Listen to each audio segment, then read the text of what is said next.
Chapter 3 ত্ৰিকোণমিতি ফাংচনৰ exercise 3.3 এক number প্ৰশ্ন আলোচনা কৰিম কি কোৱা আছে prove that প্ৰমাণ কৰা যে sin square pi by 6 plus cos square pi by 3 minus tan square pi by 4 equal to minus 1 by 2 এনে ধৰণৰ প্ৰশ্ন তোমালোকে অলৰেডি কৰি আইছা ক্লাস 10ত যেনিবা এটো আমাৰ pi by 6 এটা ৰেডিয়ানত আছে আগতে আমাৰ ডিগ্ৰী আছিল এটা pi by 6 মানে আমাৰ 30 ডিগ্ৰী একে আগতে যেনেকৈ ক্লাস 10ত কৰা হৈছিল সেম প্ৰসেসতে এটো আমি কৰিম এটা pi by 6 মানে আমাৰ 30 ডিগ্ৰী sin 30 ডিগ্ৰী আমাৰ কিমান আছিল এন মানটো বহাই দিম আমি 1 by 2 স্কয়ার আছে স্কয়ার দিলো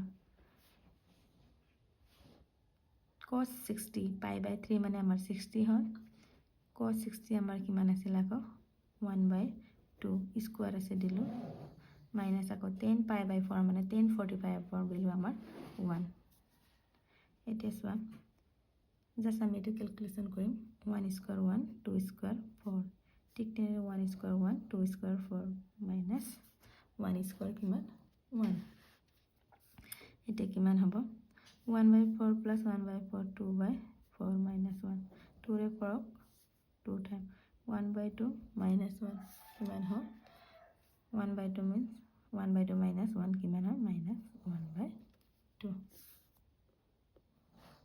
এটা আমাৰ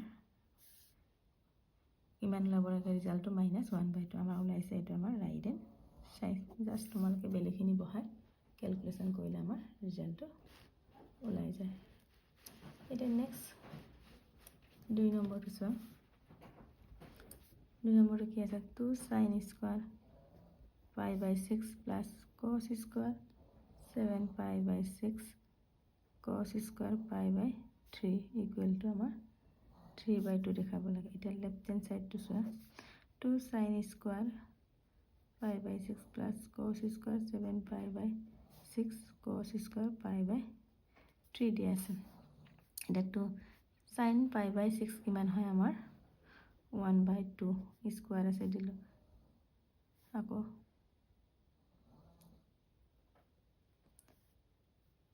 এটা আমাৰ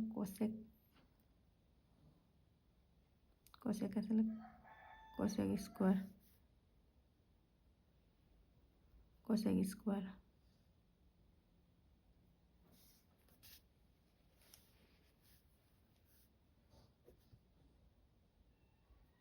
cosec স্কয়ার 7 pi by 6 প্রশ্নতে লিখার অকমান ভুল হল এটা cosec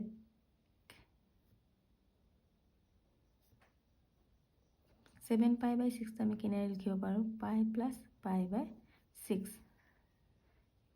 স্কয়াৰ আছে স্কয়াৰ দিলে আৰু cos pi by 3 ভ্যালু আমাৰ কিমান হয় 1 by 2 বহালো এটা 2 1 2 স্কয়ার কিমান আমাৰ 4 আকৌ cosec pi plus pi by 6 কি হয় আমাৰ minus cosec pi by 6 এটো অলরেডি আমি পাই আইছো আকৌ 1 by 2 মানে 1 by 4 ক্যান্সেল গল 1 by 2 plus minus t square কইলে আমাৰ কি হয় প্লাস এটা cosec pi by 6 আমাৰ কিমান হয় 2 আকৌ স্কয়ার আসলে 2 স্কয়ার 1 by 4 আকৌ 1 by 2 plus 2 স্কয়ার কিমান 4 আকৌ 1 by 4 4 4 cancel 1 by 2 plus 1 1 by 2 plus 1 3 by 2 আমাৰ উলিয়াব লগিয়া মানটো আছে আমাৰ 3 by 2 ৰাইট এন্ড সাইড এতিয়া নেক্সট আমাৰ 3 নম্বৰ প্ৰশ্নটো চোৱা 3 নম্বৰ প্ৰশ্ন কি cos square pi by 6 plus cosec 5 pi by 6 আকৌ 3 tan square pi by 6 equal to 6 এটা লেফট হ্যান্ড সাইড টু চোৱা cos square pi by 6 cosec 5 pi by 6 plus 3 tan square pi by 6 এটা আমাৰ cot pi by 6 মানে cot 30 আমাৰ কিমান আছিল cot 30 আমাৰ √3 স্কোয়ার আছে দিলে cosec 5 pi by 6 আমি কেনেকৈ লিখিব পাৰোঁ pi by 6 লিখিলো মাইনাস আমি ইয়াত কি বহালো pi তাহলে 6 pi minus pi 5 pi by 6 হল আকৌ 3 10 pi by 6 মানে 10 30 1 by √3 স্কোয়ার আছে স্কোয়ার দিলো √3 স্কোয়ার আমাৰ কিমান হয় √3 স্কোয়াৰ আমাৰ 3 প্লাস এতিয়া চোৱা cosec pi means 180 এটা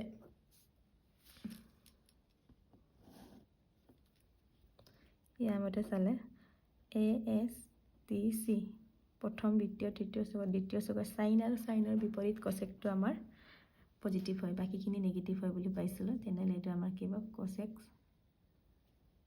pi by 6 plus 3 1 2 স্কয়ার কৰিলে 1 √3 স্কয়াৰ কৰিলে আমাৰ 3 3 দিয়ে কেনসেল হ'ল 3 cosec pi by 6 মানে আমাৰ কিমান হয় cosec 30 আমাৰ 2 আকৌ প্লাস 1 3 plus 2 plus 1 কিমান হল আমাৰ 6 এটো আমাৰ ৰাইট হ্যান্ড সাইডৰ এনসাৰটো আমি পালো নেক্সট প্ৰশ্নটো চোৱা নেক্সট প্ৰশ্নটো সাইন number 2 sin square 3 pi by 4 plus 2 cos square pi by 4 plus 2 sec square pi by 3 equal কিমান দেখাব লাগে আমাৰ 10 এটা লেফট হ্যান্ড সাইডটো চোৱা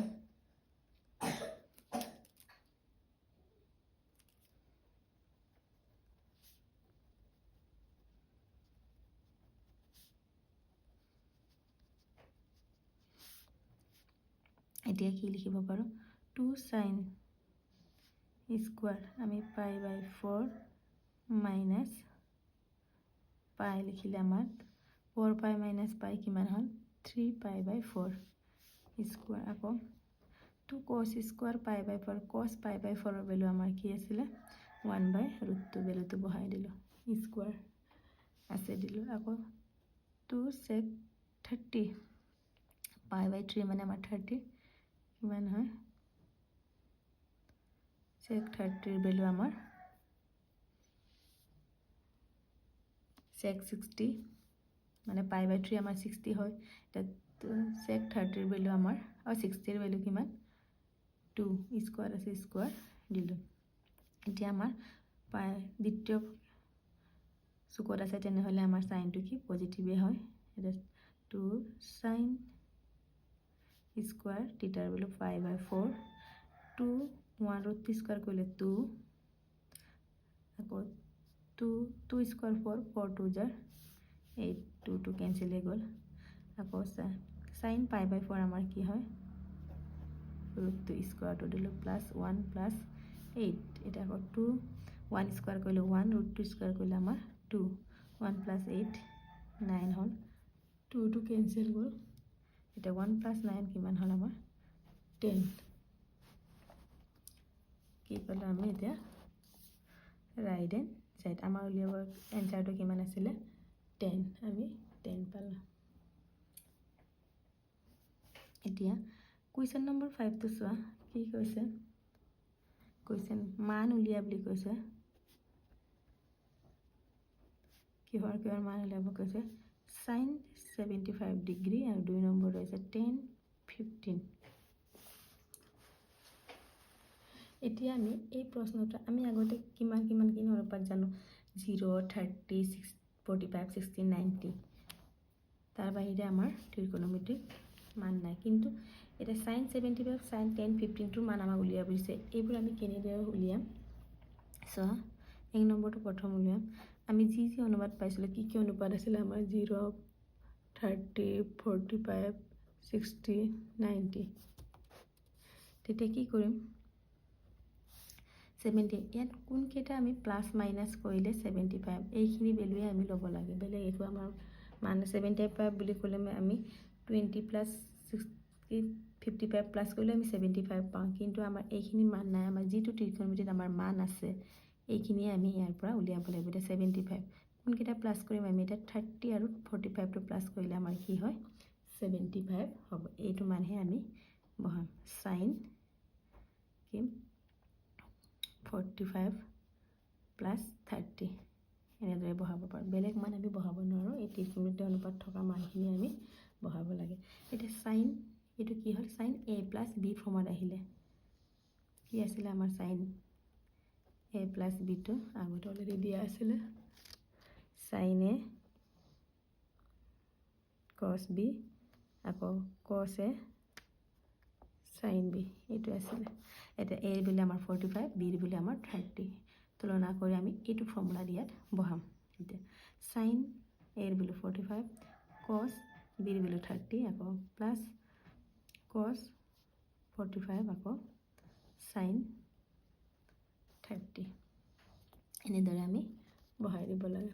এতিয়া ইয়াত বেলুখিনি বহাই দে আগৰ নিচিনা হৈ থাকিলে। চাইন 45 বুলি 1/√2 কছ 30 বুলি √2/2 আকৌ কছ 45 বুলি 1/√2 চাইন 30 বুলি 1/2 এতিয়া কিমান পাব? 1 × √2 √3 হ'ল 2 × √2 প্লাছ আকৌ 1 2 × √2 2√2 এতিয়া চোৱা আমাৰ লসাগু একেই হৈ আছে, হৰতো একেই হৈ আছে, কাৰণ লসাগু একেই পালোঁ। তেনে কি পালোঁ আমি?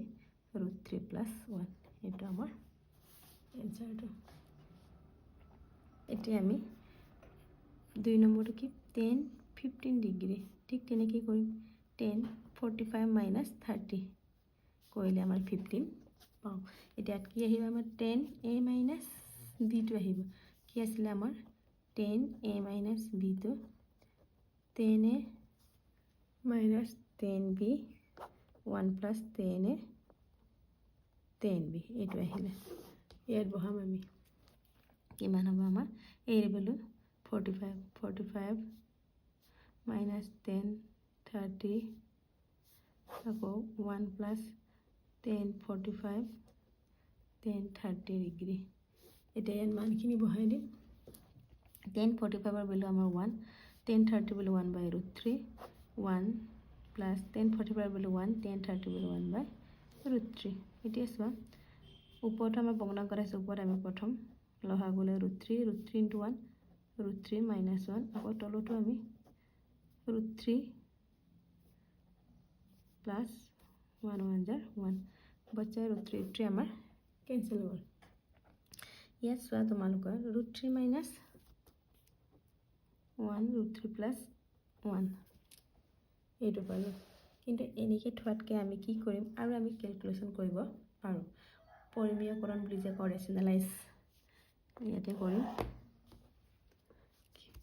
কি আছিলে আমাৰ ৰেচনেলাইজ? √3 + 1 হ'লে ইয়াত কি হ'ব? √3 - 1 আকৌ ওপৰত √3 - 1 আছে। এইটোকে আমি ইয়াত ইনটু কৰি দিম।